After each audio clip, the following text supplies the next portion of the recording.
Well, hi people. Now we are in Sound and Light show in Istanbul, in the Highlands.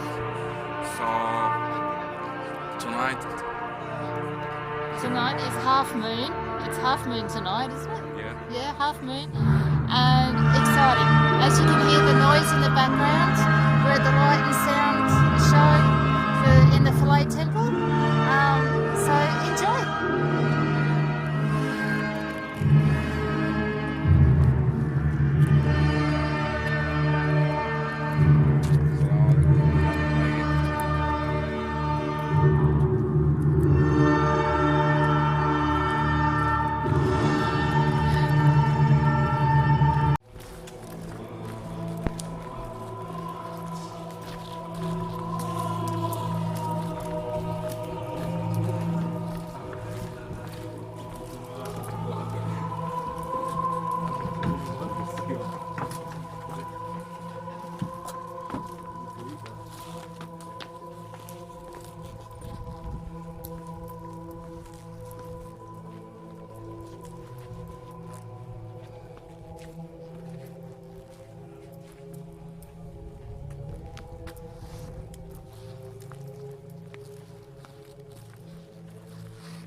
I'm coming.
It is night, the night of time, and from the depths of the ages, voices rise up to meet you.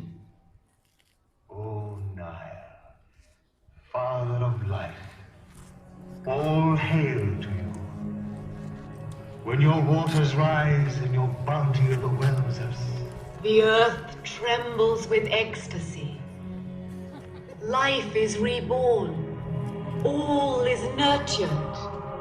But when you subside, the very gods despair. And men become slighter than their shadows. O Nile, restore joy to men's hearts.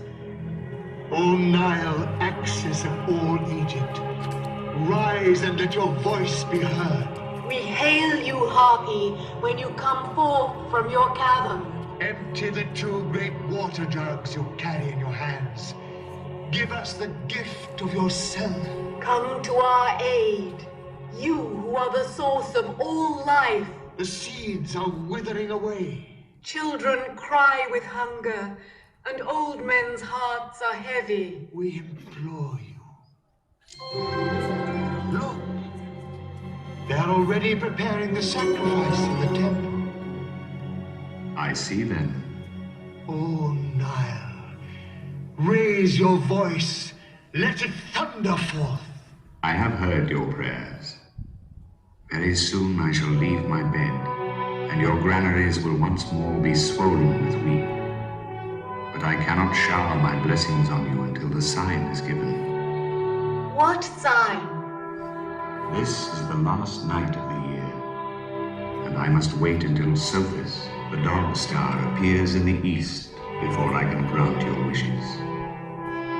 For 70 days it has not appeared, but when dawn comes, it will call me. The sun will slowly begin to rise, and I will overflow my banks and leave my bed.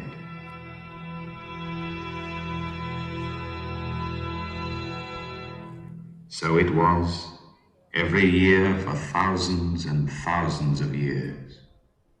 Every year? Except when your waters dry up or even disappear. Then there is famine, and the gods must listen to men's lamentations and undo the harm the drought your absence brings them. That time is past. Now things have changed. Changed? Who is this that speaks to me in the night? Some know me as Juno, others as Bellona, still others as the Virgin. And the Egyptians? Their ancient wisdom has taught them my real name.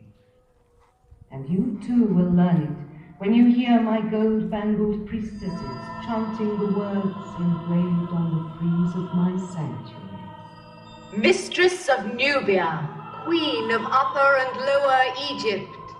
You have revealed the power of woman. You are the light in men's hearts, ruling over fire, wind, and lightning. Your power is equal to that of men.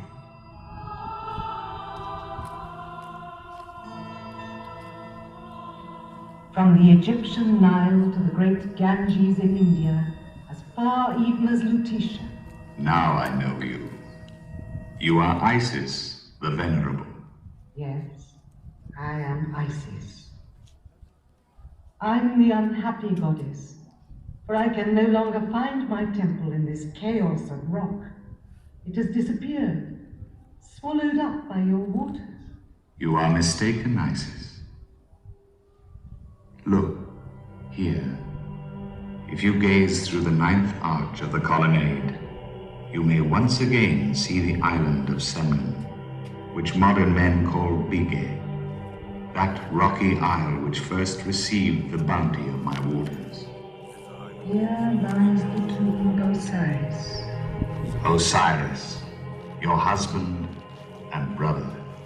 This island where you came at 10-day intervals. Yes, Abaddon, the hidden place, the sacred place where I came to pour out libations of milk to give my husband eternal youth. Yes, Semnon is still there. Look, Isis, nothing has changed.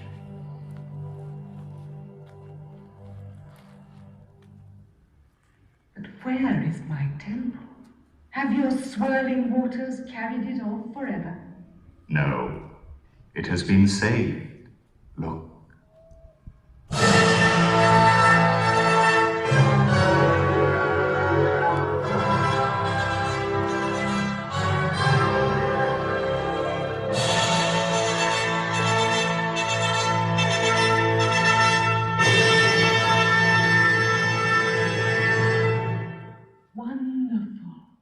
You, who are the goddess of this place, you will see and hear once again what humans may only imagine.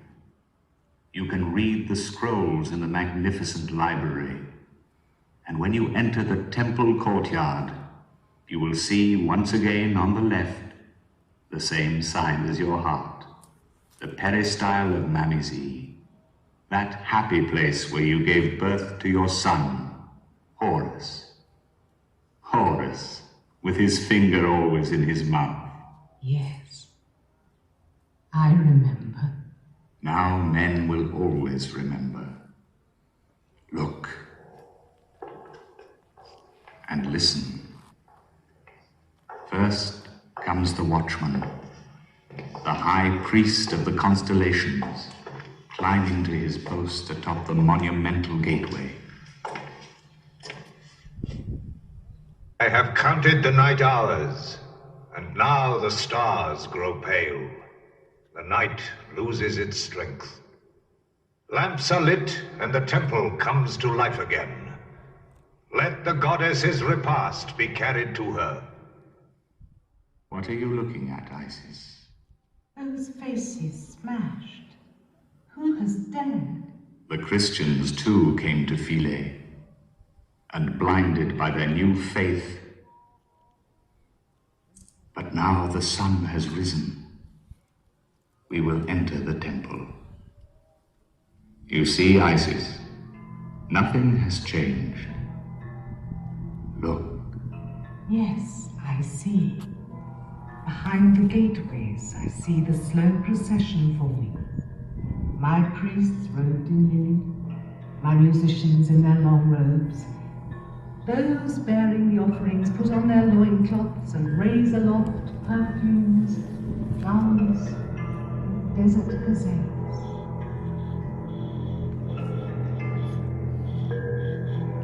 On the other side of this door, the legend of Isis and Osiris will begin, as it was engraved on these high walls, as it is repeated without end. Let us watch.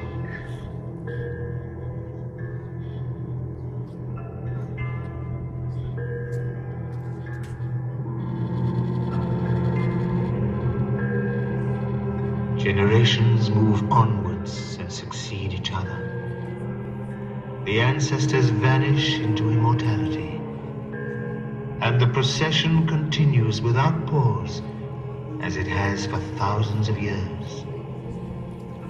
No one comes back from death's bourne to tell us what is there, or tell us what the dead lack, and our hearts will be at peace until we ourselves die and join them there.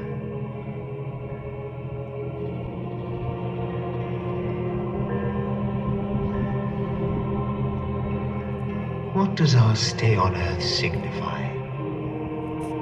It is the space of a dream, the time of a dream, yea, of a dream.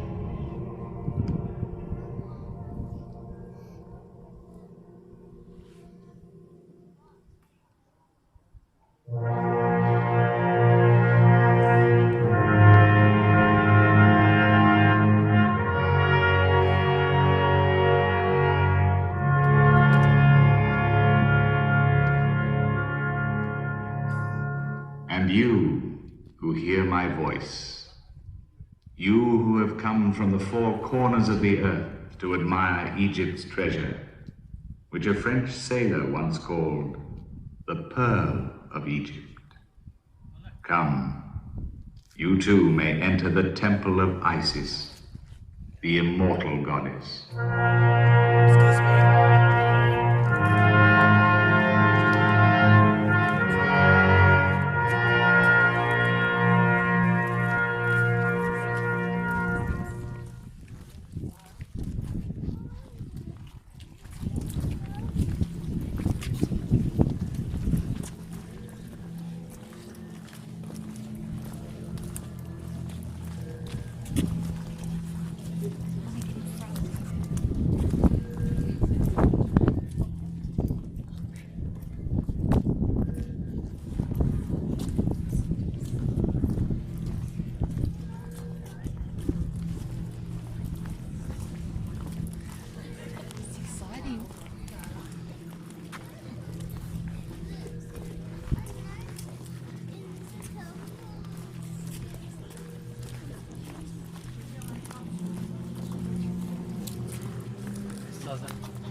See, O goddess, on the threshold, the sacred rock with its words carved in granite to perpetuate the memory of men.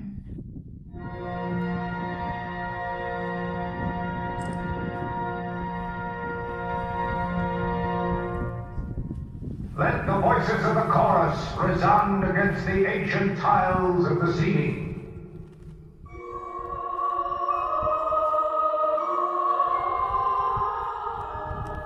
You are awake, Isis.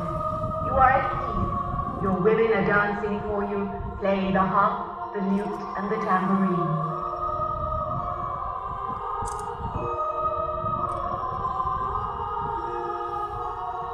I, the High Priest of the Temple of Isis, order that 2 young and pure maidens be brought here.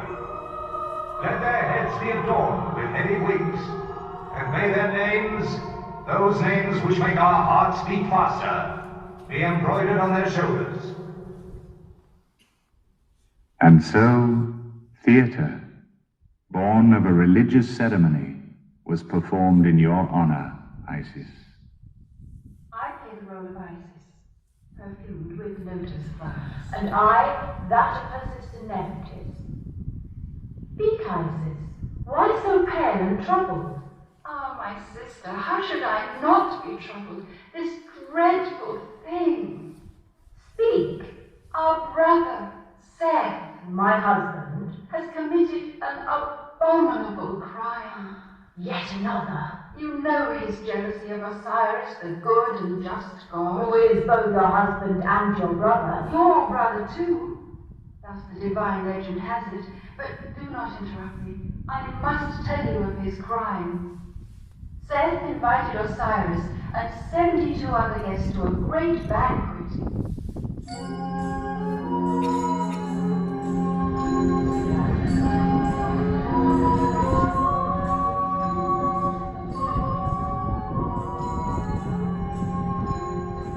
As the meal ended, he ordered that a richly decorated coffer be brought. Listen, I will let you hear his voice. Listen, all of you. I give this coffer to him whose body fits it perfectly. Osiris was the only one whose body filled it exactly. But as soon as he lay down... Come, all of you. Seal the lid and throw it in the Nile. Let the current carry it off.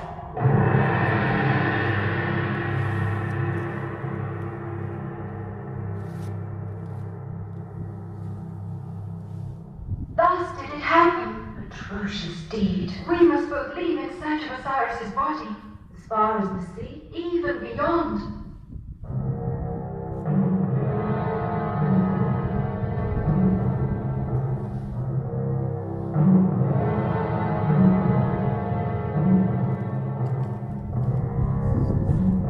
Osiris, god of the earth and all that grows, will be resurrected from death. Like the land of Egypt, which, after its annual death, springs once more to life.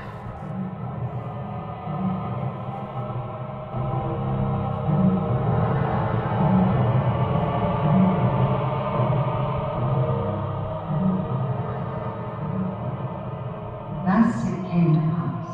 I left with my sister Nectanebo. Let us listen to the story. You have heard it 100 times. Yes, and I never tire of it. We searched for Osiris's body. The coffin we found in Byblos. A tree had already covered it with its trunk and its roots. I petitioned the king to let me have the coffin. But Seth, my husband and brother, arrived in a rage and cut the body of Osiris into 14 pieces, scattering them throughout Egypt. In fact, there were 16 pieces, which he cast into my waters. The tale is